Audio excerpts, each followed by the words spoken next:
Welcome back. Today, guys, we are going to learn another way of predicting what type of bond is going to form between different elements. We know that if elements are from opposite sides of the periodic table, it's going to probably be an ionic.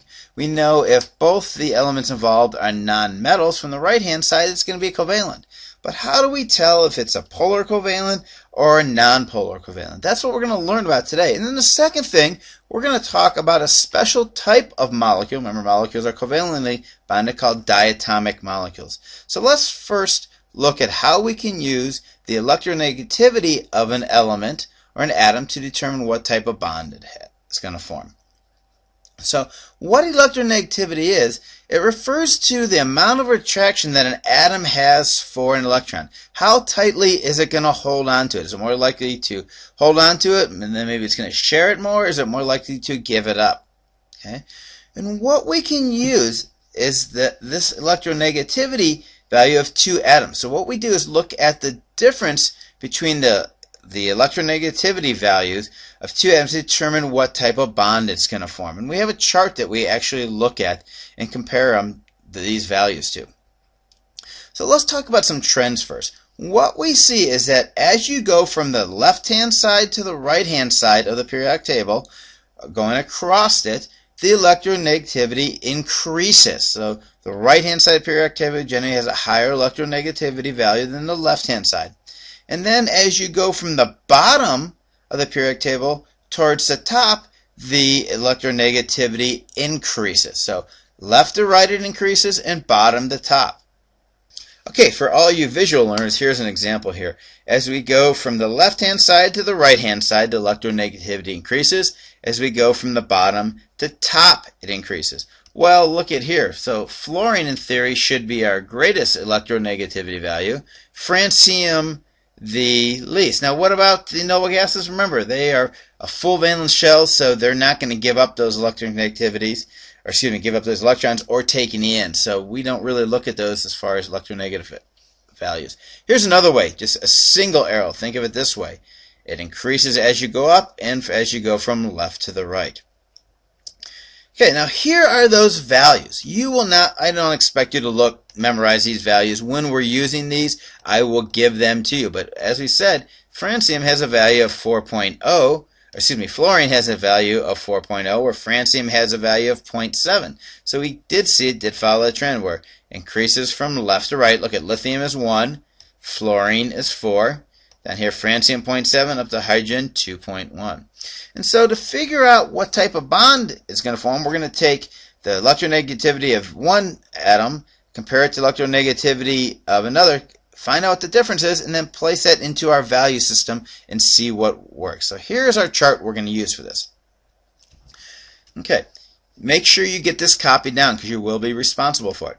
So if the difference between the two values is less than 0.4, we're going to form a non-polar covalent bond. That means they're going to share them equally. Example of this with the chlorine-chlorine we did in the last video. If that value is between 0.4 and 2.0, we're going to form a polar covalent where they're not going to share equally. Okay, we see hydrogen, oxygen here. We talked about water being a polar. And then if it's greater than 2.0, okay, we're going to form an ionic, such as sodium chloride. Yes, you can probably tell most of these just by looking at where they fall on the periodic table. But what if I just gave you the values? Okay, then you could use this chart to figure out, is it going to be polar, nonpolar, ionic? Okay, so you do need to make sure you get those values down. Let's try an example of this. So what type of bond will exist in a molecule made up of one carbon atom and one oxygen atom? So what we need to do then is find out the value. So carbon has an electronegativity value of 2.5. Oxygen has 3.5. The difference between the two is 1.0. If we look back at our chart, it said between 0.4 and 2 is a polar covalent. So this is going to form a polar covalent, meaning they're not going to have an equal sharing of electrons. Pretty simple. This is all you have to do this. So we won't spend a lot of time on it, but I do want to make you aware of this. And there is other practical applications of this, which when you take upper level chem, AP chem, and so on, you'll get more into value of it. For us, this is about as far as we're going to go. Okay, the last thing I want to talk about today are what we call diatomic molecules. Remember, our prefix di means two, so it's two atoms, and molecules tells us the intramolecular bond is a covalent. So a diatomic molecule are molecules that consist of only two atoms. And what's unique about it is that those two atoms are both of the same element bonded together. Okay, so for example, oxygen that we breathe, O2, is a diatomic. Generally, when we find it by itself, not bound to anything else, it's going to be in the O2 form. And that's same for all these. Okay, and there's generally 7 molecules that always exist as diatomic ions when they are by themselves. This is going to come in really important when we start writing chemical formulas. When we say nitrogen combines with such and such to form something, you're going to need a nitrogen. It's just not N, but it's the N2 because it's by itself. And here are 7 diatomic molecules. This is also on the back side of your polyatomic sheet, by the way. It's bromine, iodine, nitrogen, chlorine, hydrogen, oxygen, and fluorine. And what we mean by diatomic is when they exist in nature by themselves, not bonded to anybody, they're in this, that they have a 2 subscript. And we don't say dibromide or anything. It's just bromine, iodine, nitrogen, chlorine, hydrogen, oxygen, and fluorine. Okay, one way to remember these, we call these the Brinkelhoff molecules, okay? It spells the word Brinkelhoff, B-R-I-N-C-L-H-O-N. If you can remember Brinkelhoff, you can remember these 7 different elements here. Ask me in class, I'll show you another way to memorize them that I like, that I use, because I'm too lazy to remember how to spell Brinkelhoff. I have a way of showing you on the periodic table. Ask me about that, and I'll show them to you in class. Alright, today, guys, we learned how to use electronegativity to predict what type of bond will form between different elements.